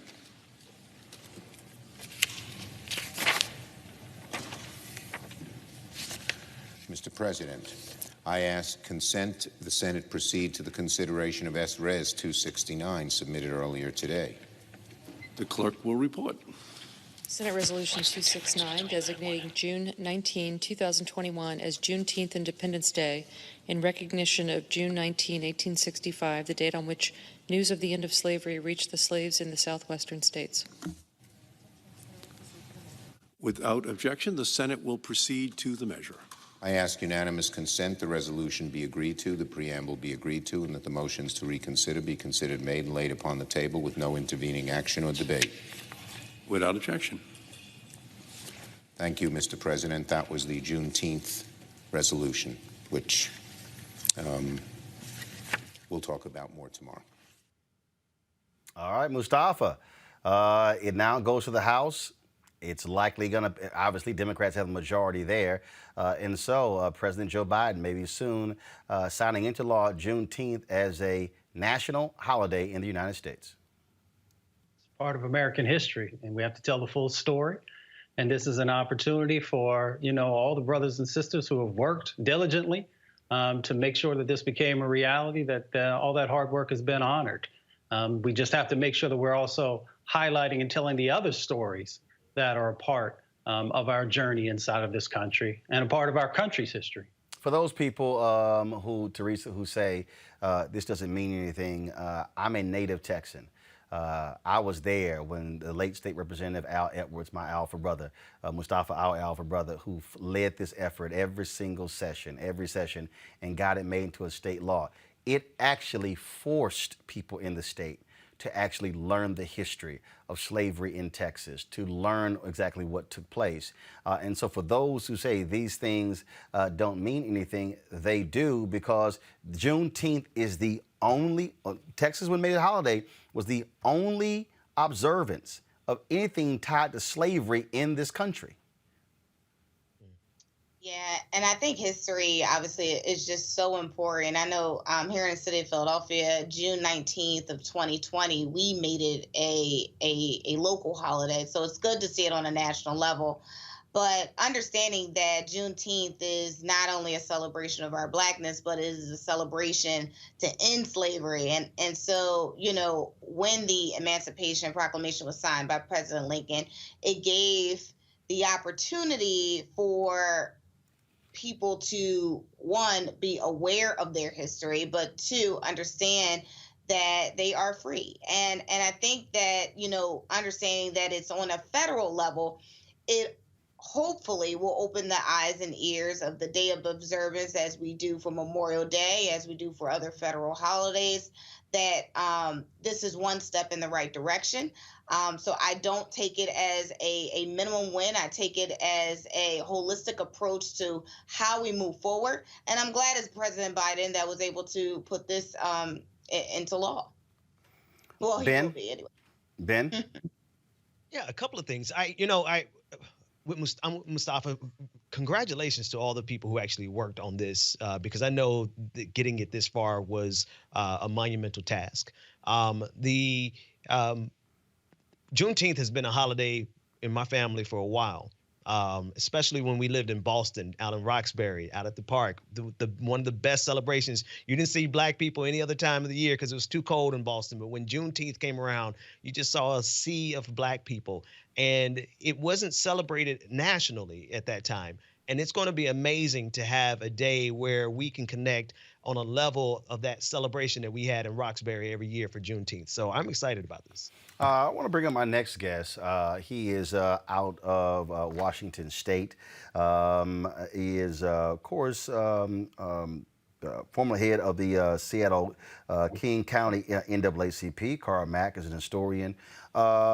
Carl, your issues with Juneteenth. Mm-hmm. Your thoughts about this action today. What are the issues? I think they're historically absolutely incorrect, and I think they're insulting to us as a people. And so who's incorrect? Those the Congress, that bill passing was absolutely incorrect. So what should it have been? Okay, so the bill says, and what is being taught, and I'll just give you specifically in the state of Washington. And first of all, Roland, let me be clear. I have absolutely no problem with Juneteenth. My problem is the historical efforts that are being made and what's being surrounded. I call it the misrepresentation of Juneteenth. And so what happened in the state of Washington is they passed similar legislation, and this legislation has been passed a lot throughout this country. And in the state of Washington, similar to what they just did in Congress, they said that the legislature intends to designate Juneteenth as a statewide holiday celebrating the end of chattel slavery. So what people have been taught about Juneteenth is that those of our ancestors who was enslaved in Galveston, Texas, number one, they were the last Blacks to be enslaved in this country. Number two, that they got the word a year and a half late after President Lincoln had signed the Emancipation Proclamation. Both of those things historically are just incorrect. There is no other way to put it. Now, all one has to do is to understand this. Slavery ended in this country on December 6th, 1865, 6 months after Juneteenth. Now, going back to the Emancipation Proclamation, which everybody seems to get so twisted, keep in mind what Lincoln said. Lincoln said, for those states in rebellion against the Union, and there were 11 of them, but in the Emancipation Proclamation, Lincoln only mentioned 10 of them. And the only reason he only mentioned 10 is because the 11th state that he didn't mention was Tennessee. He didn't mention them because the Union already had control of Tennessee. So he said, for those states in rebellion against the Union, slavery is now over. Now, keep in mind, there were 4 border states in which slavery was still practiced. Those border states were Maryland, Missouri, Kentucky, and Delaware. So when Lincoln said that to him, I want you to imagine this, and you don't have to imagine, this is just a fact. When those 11 states left the Union, they didn't act as 11 individual states. They formed a confederacy. And when they formed a confederacy, in effect, they formed their own nation, which means they elected a president, Jefferson Davis. They elected a vice president, Alexander Stephens of Georgia. They wrote a Confederate Constitution. They were their own nation, Brother Roland. So when Lincoln issued, quote unquote, an executive order trying to tell them what to do, that's like the Prime Minister of Canada trying to tell the United States citizens what to do. He didn't have any authorization. That's why it took a war. So that's why I'm saying to you that when the news is that they got the word a year and a half late, it didn't matter. The Confederacy were their own nation. They didn't give a damn what the United States said, what Lincoln said. That's why it took the war. Now, as far as them being the last blacks enslaved, I just heard your last guest. I've heard all of you say how important it is to get it right. Today, there's a movement that has swept this country that we should all be proud of, Black Lives Matter. Black Lives Matter. Do we think that Black lives just started mattering? Because let's go back to what happened with the Emancipation Proclamation. Lincoln said that in those states not in rebellion against the Union, slavery is still legal. Keep that going. 2 of those states were Delaware and Kentucky. 2 of them was Maryland and Missouri. And keep in mind, West Virginia wasn't a state when the Civil War started. It became a state after Virginia seceded, and those 48 counties didn't want to secede, so they became a state after the Civil War. So now let's look at those 5 border states. Maryland, on November 1st, 1864, before the Civil War ended, Maryland abolished slavery. Missouri, on January 11th, 1865, before the Civil War ended, they abolished slavery. West Virginia, the newly entered slave state, on February 3rd, 1865, ended slavery. The Civil War ends on April 9th, 1865. 2 months later, Granger rides into Galveston, Texas, and issues General Order Number 3, which we now call June 19th. I ask you to remember what was going on in Kentucky and Delaware after the Civil War. What was going on in Kentucky and Delaware after Juneteenth?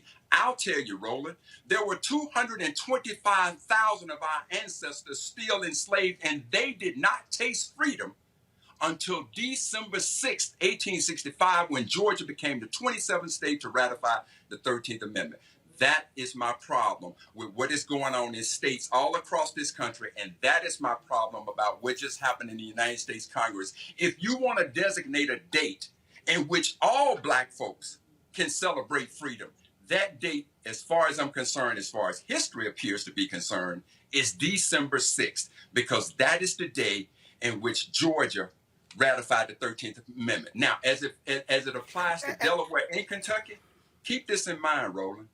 Delaware didn't ratify the 13th Amendment until 1901.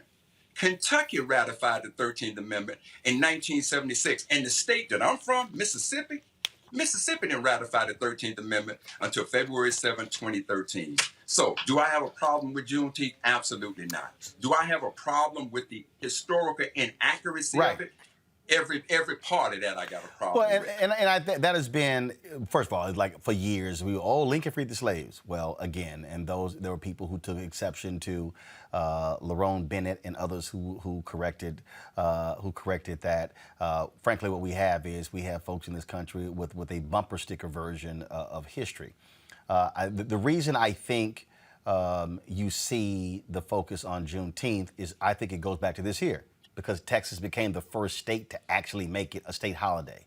And so what then happened was there were other people who wanted to recognize that fact, and so all of a sudden Juneteenth events then went out. For everybody to understand, Juneteenth was a Texas holiday. To your point, what you just laid out, that was specific to Texas. When General Granger arrived on the shores of Galveston, of the beach in Galveston, and delivered that particular announcement.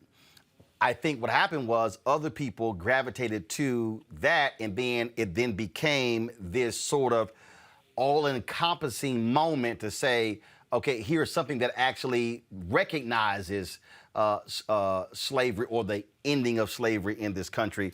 But you're absolutely right. And I believe now The opportunity is to, in the words of Paul Harvey, now tell the rest of the story. Absolutely. So listen. So Roland, the thing that the congressman, I think it's Johnson. I'm not sure your last guess was. Former Senator Doug Jones. Okay, Doug Jones. What you and Doug Jones agreed on a lot was it's important to get it right. Today, we as black folks want to say Black Lives Matter. Then what about the 225,000? Now, I will give you just a little pushback on why Juneteenth took off. I think part of what you said is right, but the rest of the story is this. We all know that our history has not been taught. Right. So to what Doug Jones said, there's a lot of black folks that don't know the scholarship of our experience in this country. Oh, no doubt. Oh, no doubt. And so once we didn't know it, and somebody comes in and tells the myth that these were the last blacks enslaved, they got the news a year and a half later. Well, we just took off and ran with it. And then now, Roland, on May 25th of 2020, well, that gave another steroid injection to the myth behind Juneteenth. And that day was the day that Rodney King, George Floyd was murdered. Now you got white guilt everywhere and white folks want to do something. Damn it, let's just make Juneteenth a holiday. That's fine. But it didn't start with that. I would tell you this. Go back and look at the 105th Congress of the United States. There was a senator from the state of Mississippi named Trent Lott who introduced legislation similar to what was just passed, and it clearly said June 19th, the day that slavery officially came to an end. Then over in the House, in that same year, I believe it was 97.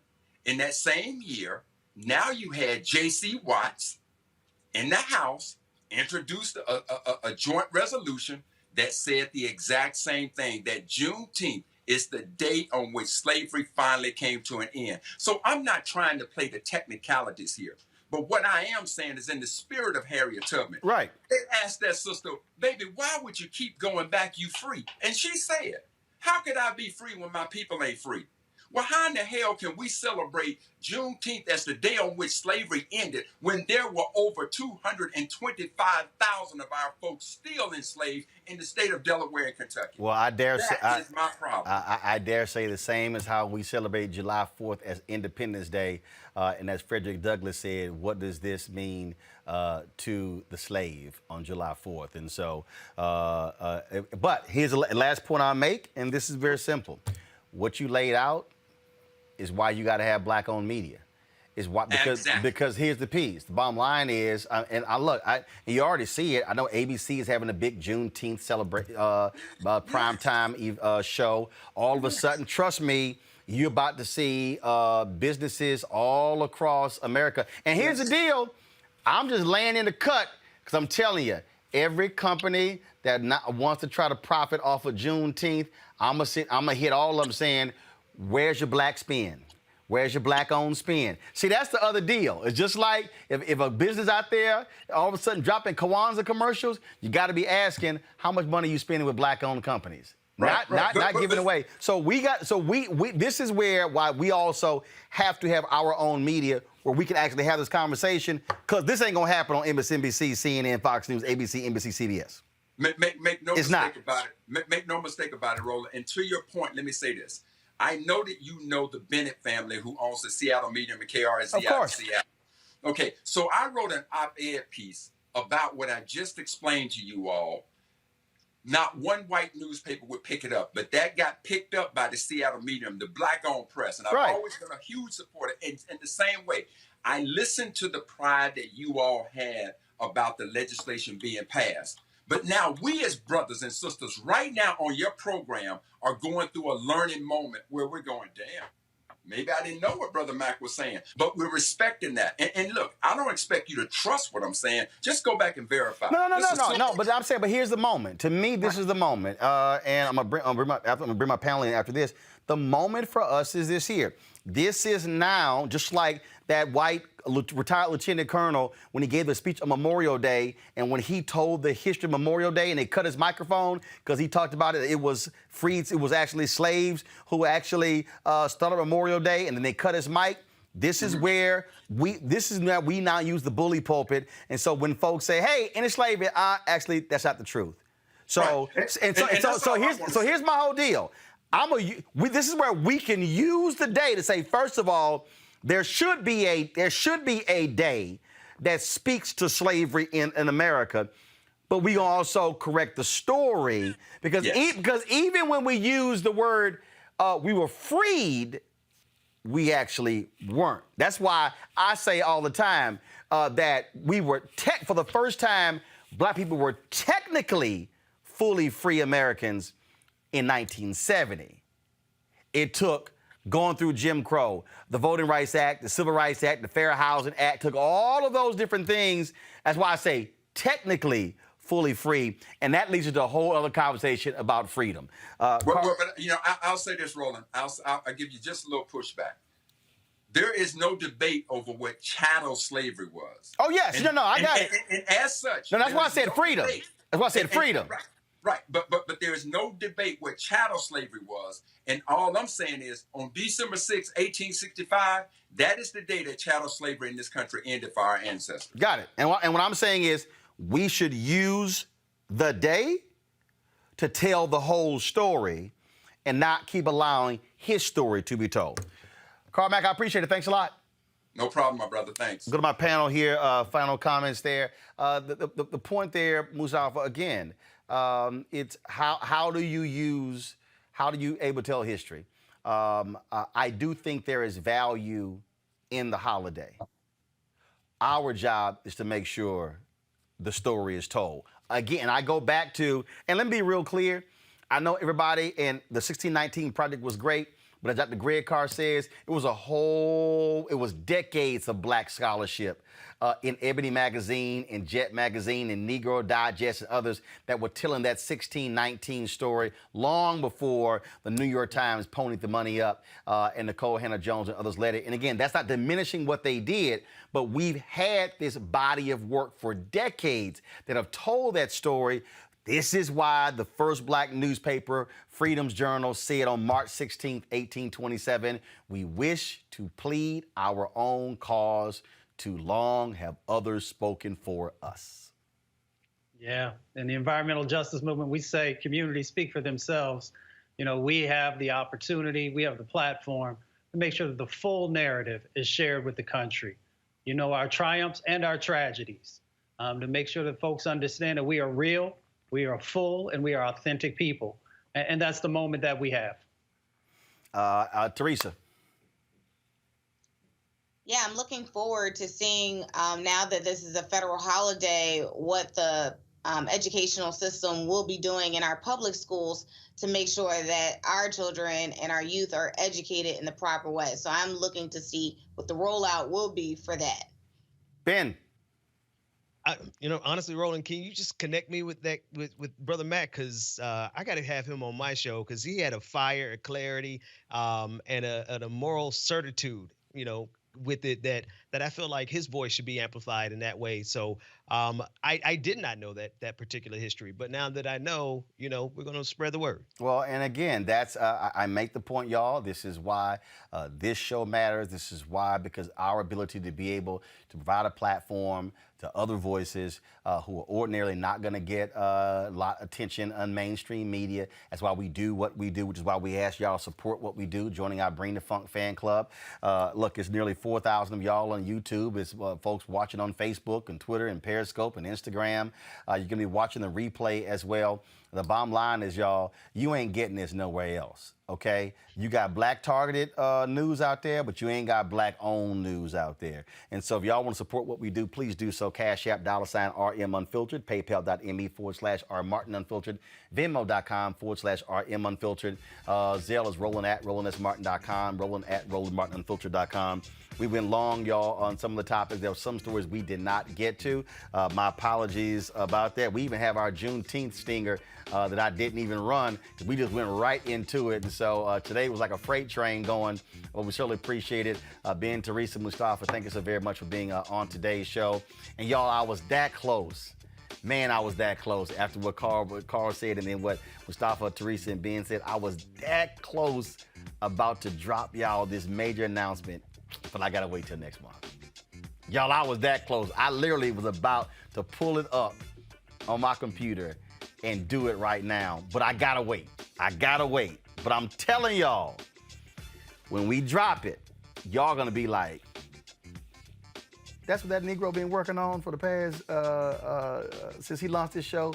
The answer is yes. I'm telling y'all, I'm just telling y'all right now. I'm gonna drop it next month. Buckle up. But it's gonna be real. We gotta go. I'm gonna see y'all tomorrow right here on Roland Martin Unfiltered. Holla!